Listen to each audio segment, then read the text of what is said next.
C'est l'heure du faux journal. Tout ce qui suit et va suivre est faux et archi faux pour les minutes qui viennent. Kamarou, bonjour. Bonjour. Comment ça va bien? Très bien.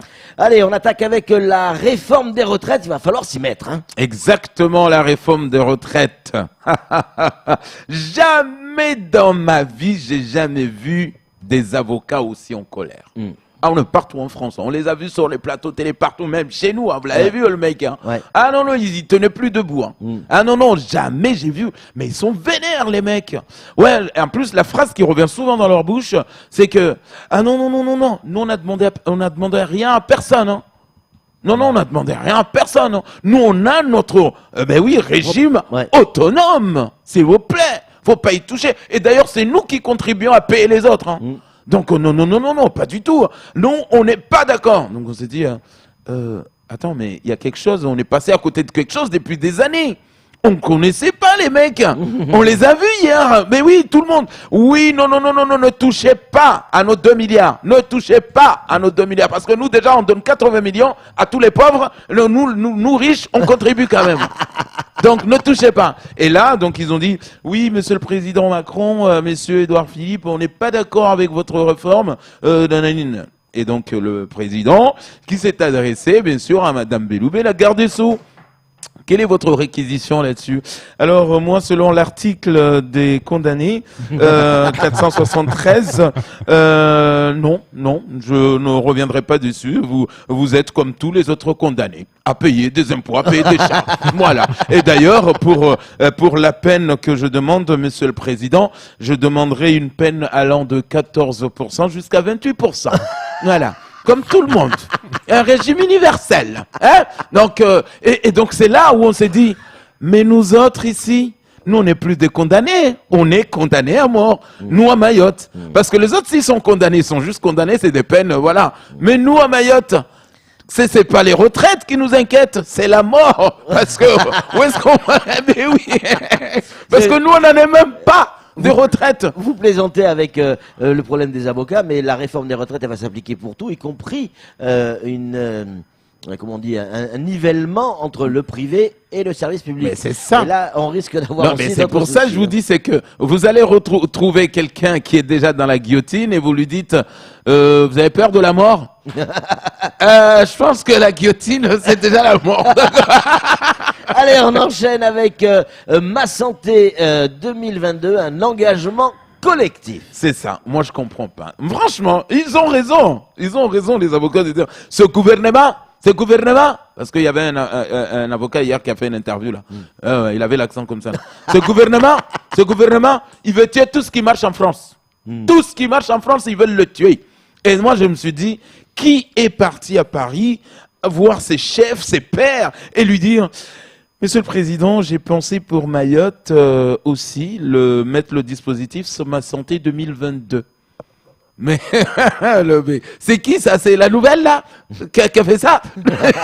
Moi je comprends pas parce que, s'il vous plaît, sachez une chose, que la santé mahoraise, un sujet, oui, peut-être qui vous préoccupe, et c'est là où c'est la blague, MDR, ça vous préoccupe ça? Vous pensez, les mecs qui se soignent même pas ici, ils vont à Paris prendre des projets et venir, ouais, les Mahorais, ils ont besoin qu'on les soigne. Ouais, c'est vrai, hein. Ah non, non, moi j'ai le tétanos, hein, je risque rien, ni la dengue, ni machin, ils font les beaux comme ça là. Vous avez entendu, où vous avez entendu, en France, ou dans un département français, un médecin ou un infirmier prendre l'accent mahorais, vous dire, allez, Dafalga, Moja Soumi, Moja Joni, Moja Kwari.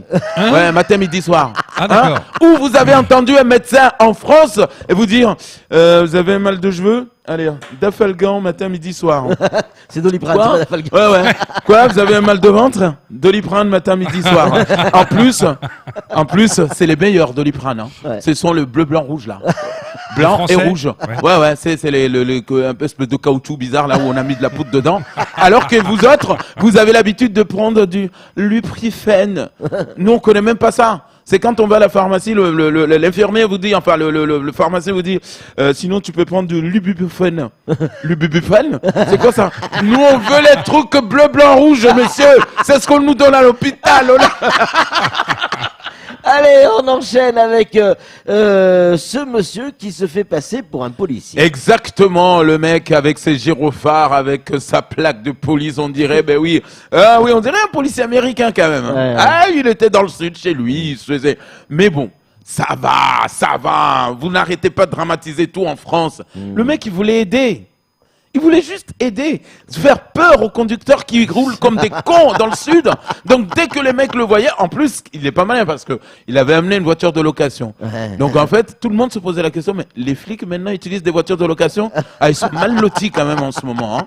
Ouais, on leur prend. Oui, pour le week-end, il y a quelques flics qu'on leur donne des voitures de location.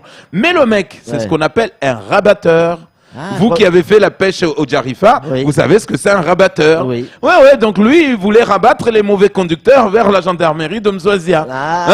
Hop, qu'est-ce que vous faites là? Vous êtes en train de lever là avec votre petite là? Vous n'avez pas le droit d'être là. Hein. D'accord? Allez, gendarmerie de Mzouazia. Sinon, t'as pas un petit billet de vin là? Je ferme les yeux. En fait, c'est ce qu'on appelle les voisins vigilants. Exactement, mais c'est lui, mais ça va, n'allez pas le pénaliser parce que, oui, voilà, ça le manque, en plus il est nostalgique, il était adjoint de sécurité, donc ça le manque un peu, donc pour s'amuser un peu dans le sud, ben oui, hein. Donc il rentre, papa, il prend sa voiture, voilà. Il joue au flic. Il joue au flic, ben oui, on l'a tous joué au flic. Sauf que maintenant, en vieillissant, on le joue dans nos salons. Ouais, c'est ça. On joue les infirmiers. Ça s'est passé du côté de Bandrélé et une pluie de parachutistes. Exactement, les paras sont arrivés à Mayotte, mesdames et messieurs, plus des parachutes, mais franchement. Dorés. Moi, je demande à tous les jeunes là qui veulent faire le con sur la route, allez à la Légion. Il y a des parachutes dorés. Voilà, des parachutes dorés. Où vous avez vu ça? Il n'y a que la France pour faire ça. Hein. Ah oui, des parachutes dorés. Moi, je sais pas, parce que hier, il y a des mecs même qui attendaient que juste que le mec oublie le parachute pour qu'il voit le voit disparaître. Hein. Ah ouais, là, j'aurais fait un drap chez moi direct, hein, sur le lit. Hein. Ah ouais, tous les jours, je coupe un petit morceau. Hein, pour aller vendre, bien sûr, au bijoutier du coin. Ça, c'est clair et net. Mais, le plus important à savoir, retenir en tout cas de ces parachutes hier, c'est qu'on s'est dit, ça y est, Azali va faire quelque chose. Hein. Azali nous envoie ses paras. Le Sud a eu peur, parce que c'est au sud qu'il y a beaucoup de bitchage. Donc on se dit, ça y est, Azali nous a envoyé son armée. Donc nous qu'est-ce qu'on fait? On appelle cordon cuf. Parce que, voilà, cordon cuf, monsieur le sous-préfet, là, il faut faire quelque chose, hein, on nous attaque, là. C'est pas possible, il y a le débarquement de Azali, là. Ça va pas, non, mais regardez un peu, il y a du bleu, blanc, rouge un peu dans leur... Ah, mais on sait pas, Azali, c'est un mec, t'as vu, même ces gendarmes, ils portent les t-shirts de gendarmerie de Mayotte, ces pompiers, c'est les t-shirts de gendarmerie, de pompiers de Mayotte, donc on sait pas, peut-être qu'il nous a trahis, là, il nous a fait, voilà. Donc, non, vous inquiétez pas, donc, les parachutes, tout le monde était comme ça, là. Sauf que, hier, il y a un pote qui a mis sur Facebook, comme au moment où on les a lâchés en l'air comme ça, lui, il était dans ses toilettes, et c'est des toilettes turques, et c'est pas bon. C'est des toilettes turques et les mecs, pendant qu'ils descendaient, ils se disaient, il va descendre sur moi, il va descendre sur moi, il va descendre sur moi. Mais non. Je continue à lâcher du bronze ou pas? Arrêtez. Ça suffit. Allez, on enchaîne avec Emmanuel Macron qui ne veut pas d'un parti de bourgeois. Oui, ah là là, putain, je rigole comme ça. Non mais c'est pas possible. Le président a dit à ses ministres, à ses parlementaires, oui, il faut regarder l'immigration en face. J'ai dit, mais monsieur le président, mais vous nous plaisez déjà avant même votre arrivée. Nous, on la regarde en face tous les jours, dans le nord ou dans le sud. Mais amenez-les, vos parlementaires ici, amenez tous les 500 parlementaires ici, vos ministres.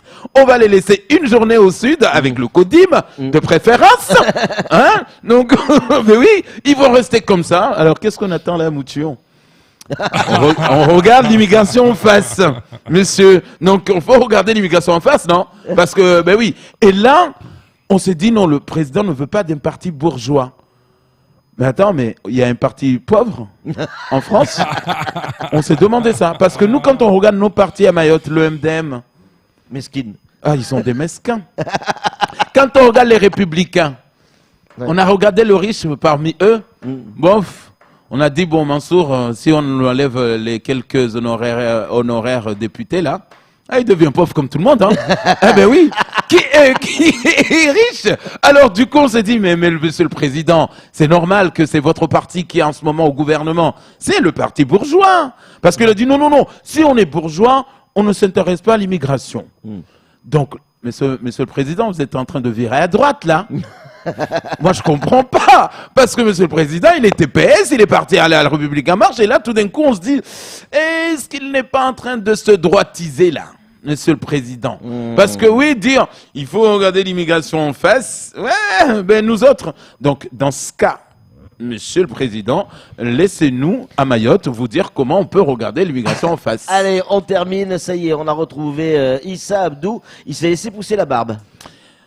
En effet, il s'est laissé pousser la barbe, la nouvelle est tombée, c'est lui, mais oui, bien évidemment, parce que c'est lui qui a été choisi pour être le prochain porte-drapeau des Jeux des îles aux Comores. Donc ça s'appelle porter un flambeau. Voilà, donc avec avec la flamme des Jeux. Donc il s'entraîne.